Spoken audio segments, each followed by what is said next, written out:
This bulletin proudly brought to you in association with Alex Campbell's Menswear.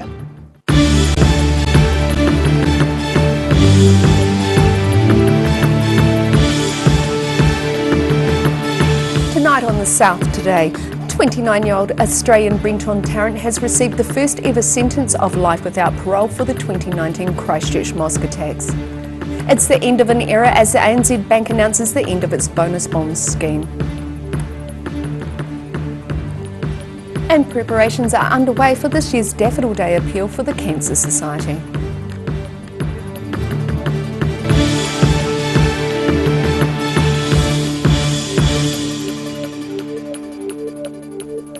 Kia ora, good evening, I'm Melissa Barton. 29-year-old Australian Brenton Tarrant will spend the rest of his life behind bars after being sentenced to life in prison without parole for the killing of 51 people in 2 Christchurch mosques last year. He is the first person in New Zealand to be given such a sentence. Facing life in prison. A 29-year-old Australian national has received New Zealand's first ever sentence of life without parole, having previously pled guilty to killing 51 people across 2 Christchurch mosques in March 2019. In delivering his sentence, Justice Cameron Mander said there is no suitable minimum sentence for the crimes Tarrant committed. Your act of terrorism resulted in the murder of 51 people and the serious wounding of 40 more. You committed mass murder. You slaughtered unarmed and defenceless people. You maimed, wounded and crippled many others.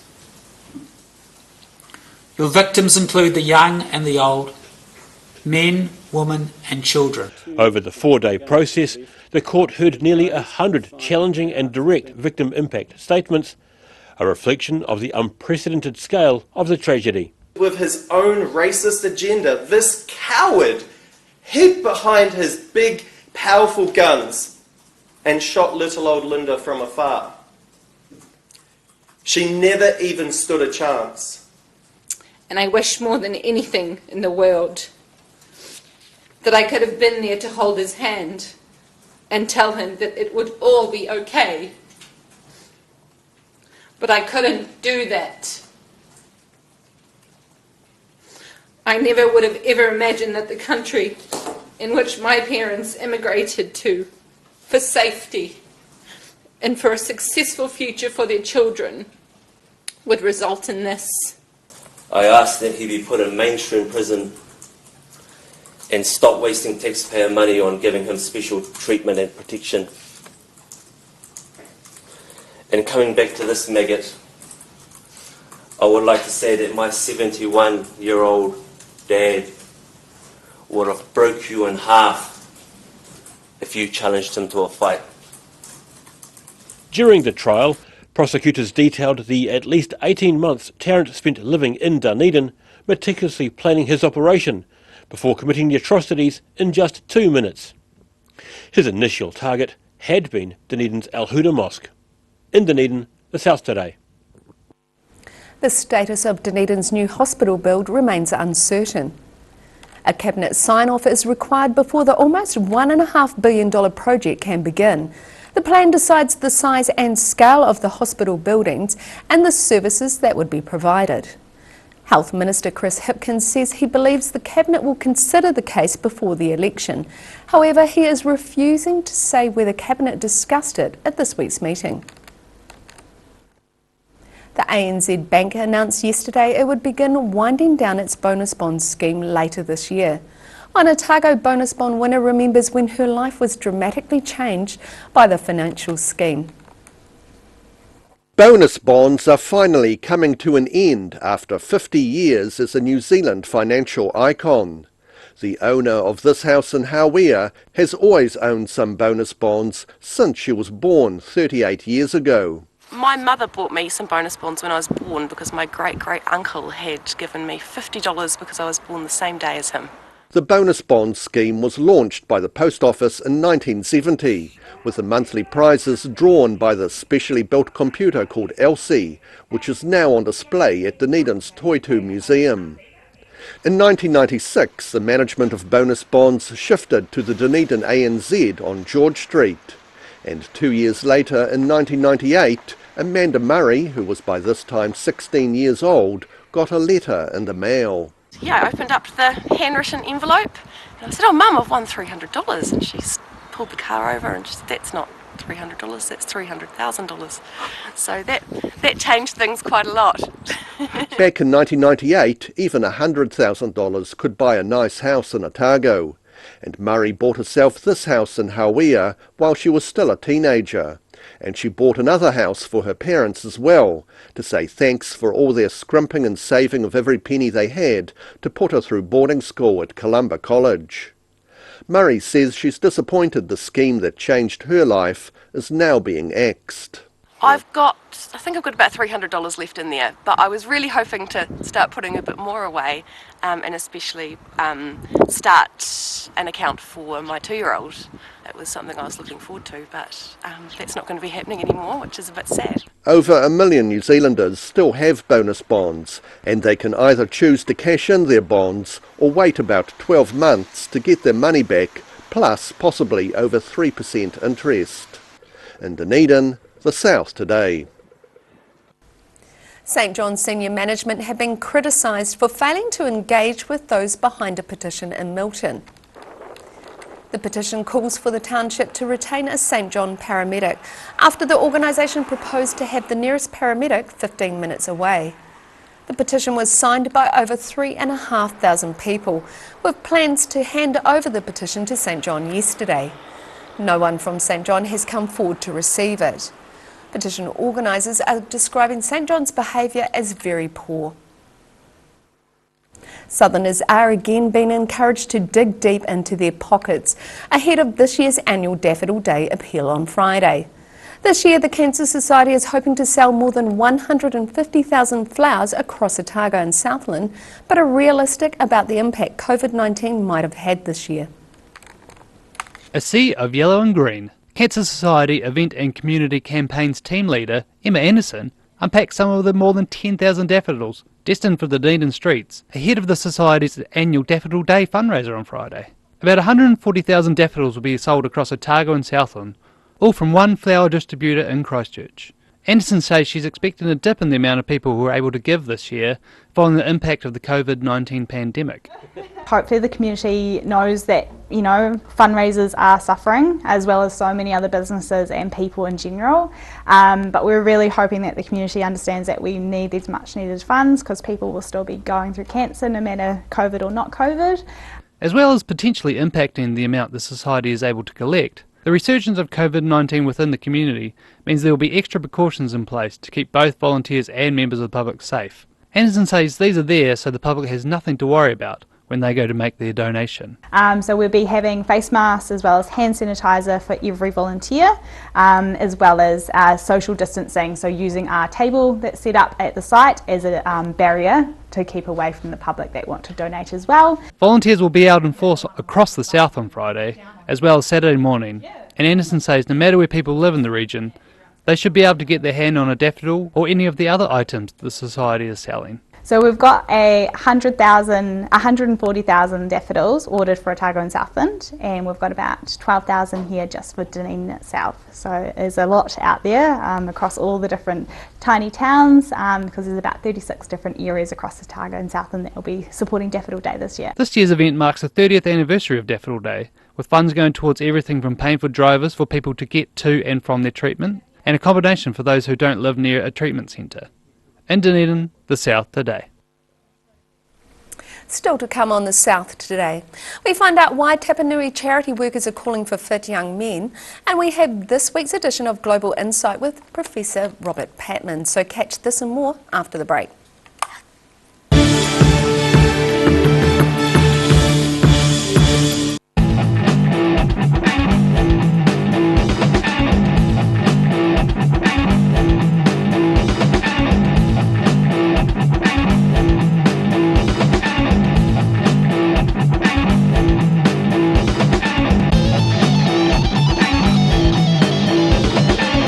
If you're at risk of developing melanoma skin cancer, you owe it to yourself to have a mole map. Mole map is coming to your area.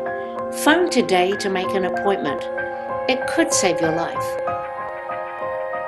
A poorly maintained heat pump can lose up to 35% of its output. The Mr. Heat Pump Cleaner team are experts. Their specially developed chemical wash is totally biodegradable. Call Mr. Heat Pump Cleaner and get the job done by the professionals.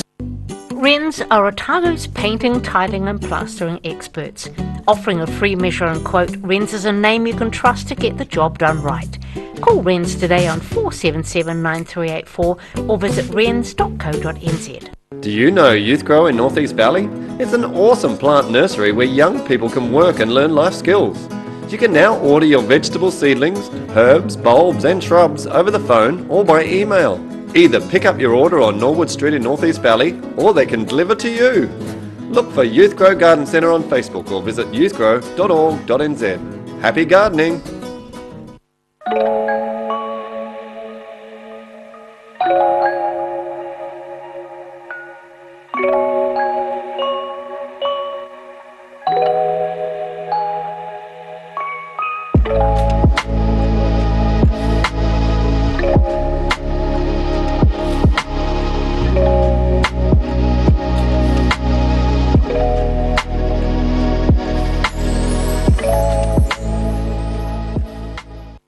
St. Pet Cremations knows that losing a pet is like losing a family member, and we have many special ways for you to keep their memory dear to your heart. From caskets, remembrance pendants to remembrance spheres. Call Heaven Sent Pet Cremations today. Every reason, every season, we're proud to dress the region. Alex Campbell Menswear, it fits. Garrador Dunedin, delivering quality, stylish garage doors in Dunedin for over 17 years. New doors, replacement doors and maintenance are all part of Garrador's quality service. Garrador Dunedin offers a full range of modern quality doors to suit any home. Come visit the team. You've seen us in the street, now find us online. Check out shopon.org.nz. We have all sorts of treasures, from retro and vintage clothing to antiques, homewares and accessories. New items added every week. We're open 24/7.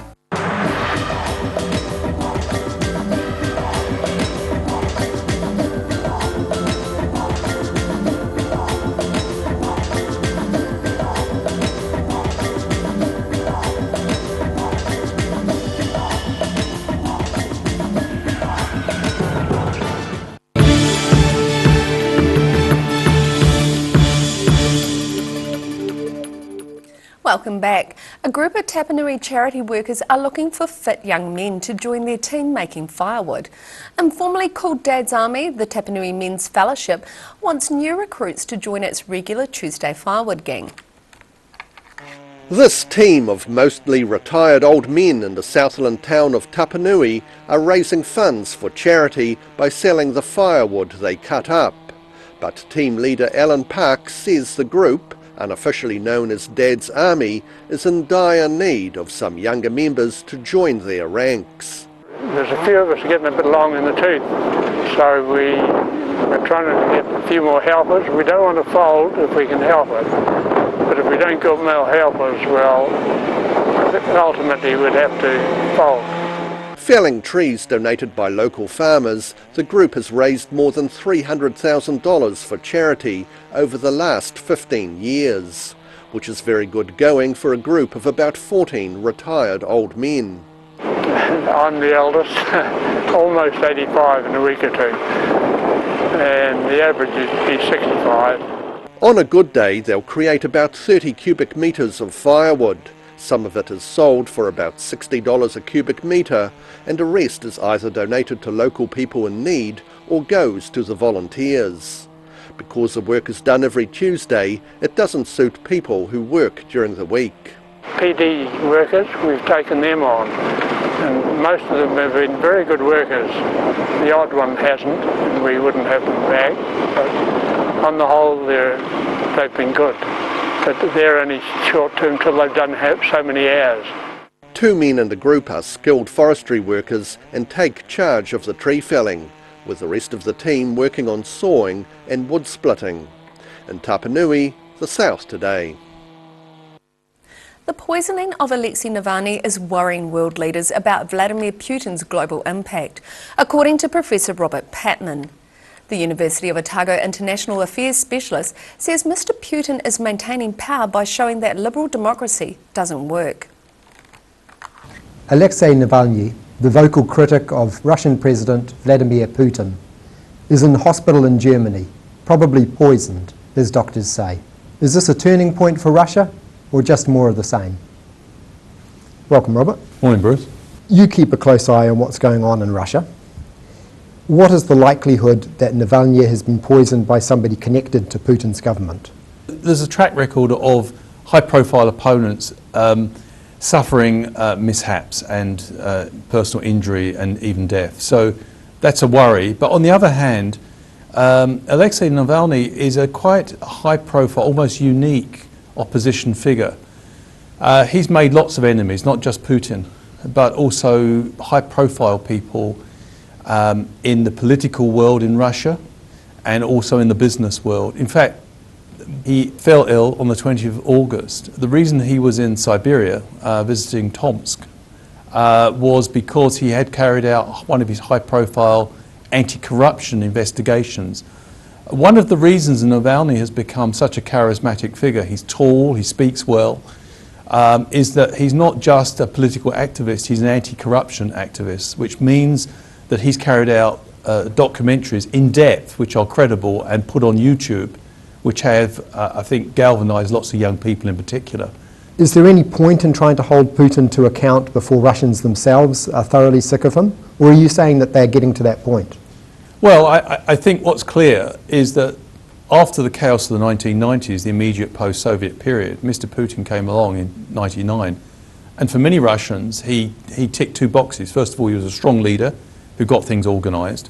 He also got the economy moving again. And many Russians had suffered terribly during the 1990s of that period of what's called bandit capitalism. But the second half of Putin's rule has been bad news for many Russians. And it's not just a question of the domestic situation. Mr. Putin's engaged in regime survival, and that regime survival strategy involves interfering in other countries. There's pretty strong evidence that the Russians were very strong supporters of Brexit, which is now causing considerable problems for the UK. And there's considerable evidence that Mr. Putin has played a key role in supporting Mr. Trump in 2016, and there's now evidence he's supporting him in 2020. What he's trying to do is maintain power by showing that the alternatives to his rule, liberal democracy, doesn't work. And there's the other thing is that Mr. Putin has backed some very unsavoury figures internationally. He's been behind the brutal dictatorship in Syria, the Assad dictatorship, and prevented an international solution in 2011-2012 via the UN Security Council. So I think I think there's two factors at work here. There's mounting disaffection in Russia for the reasons we've gone through, and I think this is not just a matter for Russia, because Mr. Putin's presence is beginning to cause a lot of serious international problems. Thank you, Robert. Thank you. And thank you for watching. Catch us next time on Global Insight. Do svidaniya. And you can watch the full interview with Professor Patman online at odt.co.nz. And now, after the break on the South Today, we take a look at new tourism data and check out the weather as we slide into the weekend. So see you after the break.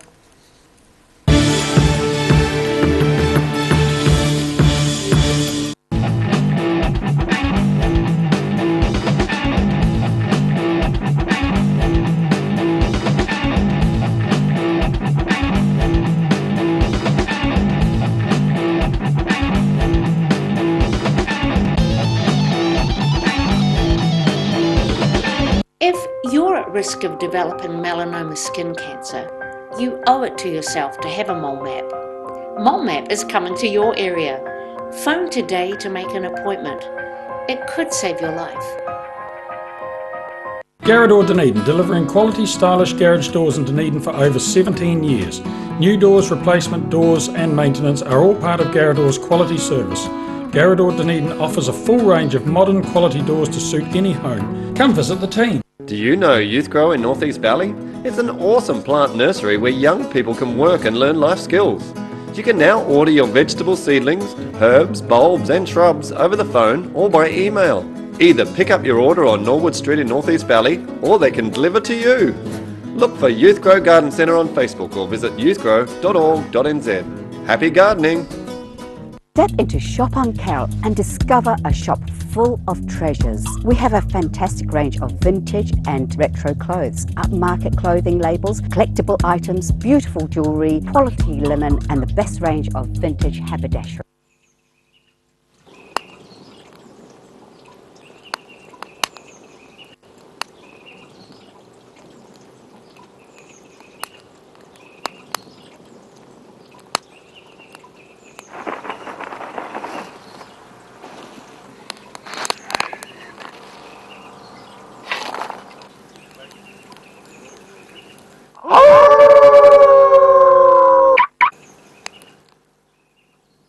A poorly maintained heat pump can lose up to 35% of its output. The Mr. Heat Pump Cleaner team are experts. Their specially developed chemical wash is totally biodegradable. Call Mr. Heat Pump Cleaner and get the job done by the professionals.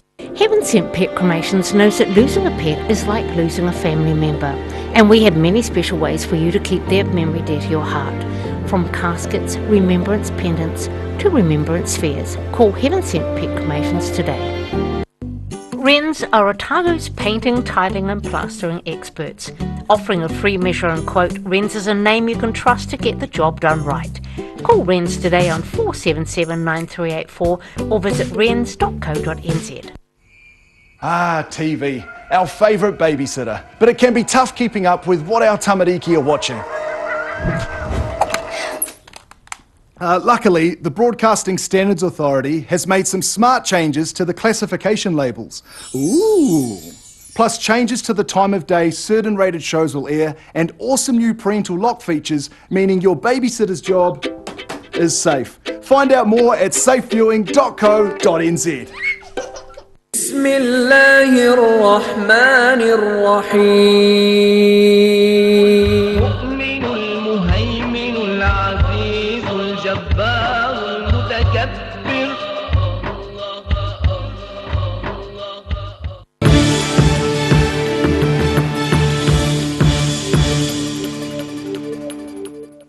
Thanks for staying with us. The government has unveiled a new tourism data program after Statistics New Zealand scrapped a survey from last year. The new program provides the monthly estimates on regional quest nights and guest nights and other measures and includes more timely data for accommodation providers. The first results were released this week. They show that 11% of core tourism properties were closed or had no guests due to seasonal closures and the effects of COVID-19. Backpackers were the most affected, with around 20% of businesses closed. It is hoped the program will be able to track the recovery of various parts of the accommodation sector. And now recapping tonight's top stories on the South today. 29-year-old Australian Brenton Tarrant has received the first ever sentence of life without parole for the 2019 Christchurch mosque attacks. It's the end of an era as the ANZ Bank announces the end of its bonus bonds scheme. And preparations are underway for this year's Daffodil Day appeal for the Cancer Society.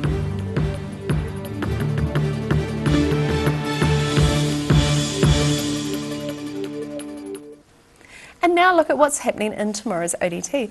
Welcome, Barry. What have you got for us in tomorrow's paper? Hello, Mel. Well, of course, the biggest news story of the day, of the decade, is you've already touched on, but of course we'll have more on that in the Target Daily Times tomorrow.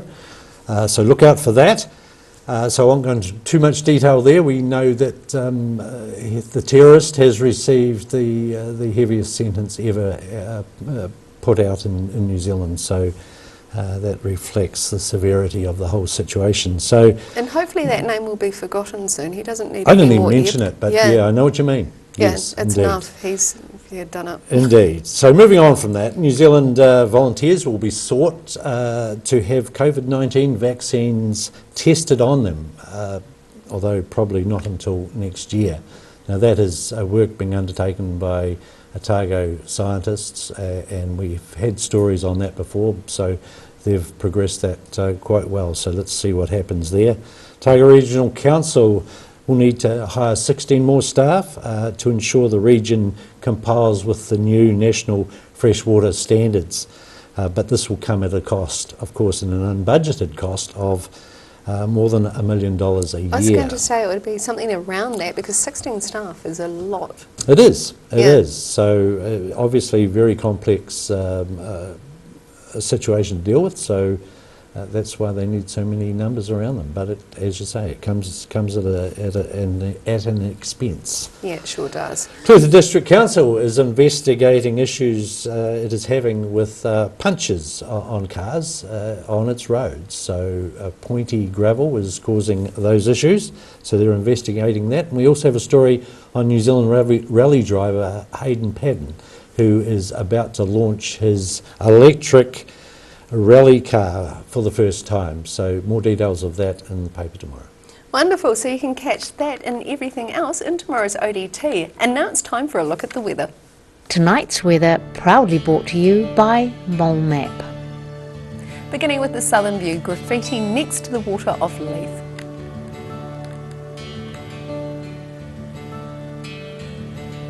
Looking at the situation, tomorrow's westerly airflow will be the strongest of the last few weeks, with rain in western areas spreading late in the day.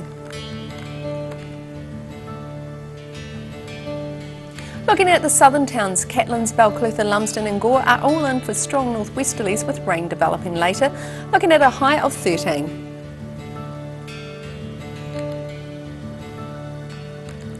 Travelling westwards to the Central Lakes, Wanaka and Queenstown can expect strong westerlies with showers later and a high of 13 degrees.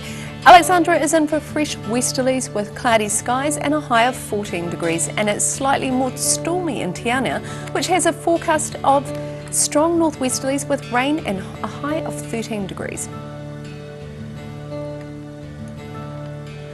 Looking at the northern towns along the coast, Timaru and Oamaru can expect freshening westerlies with cloud increasing and highs around 15 or 16 degrees.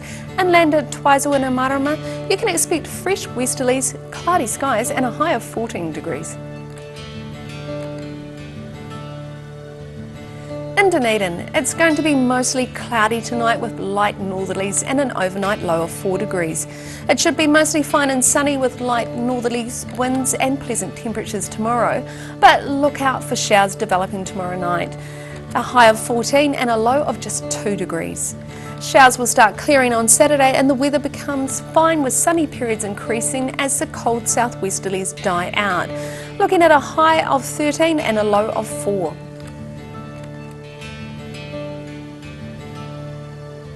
And in Invercargill, the cloud will be increasing tonight with fresh westerlies and an overnight low of 7 degrees.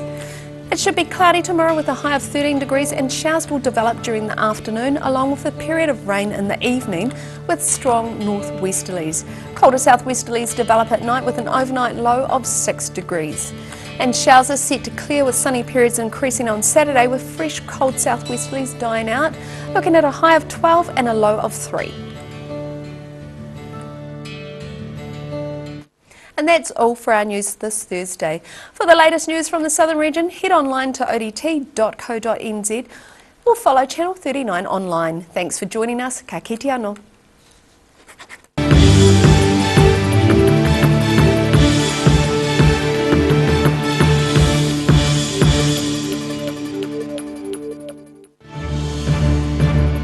This bulletin proudly brought to you in association with Alex Campbell's Menswear. Supporting local content so you can see more of New Zealand on air.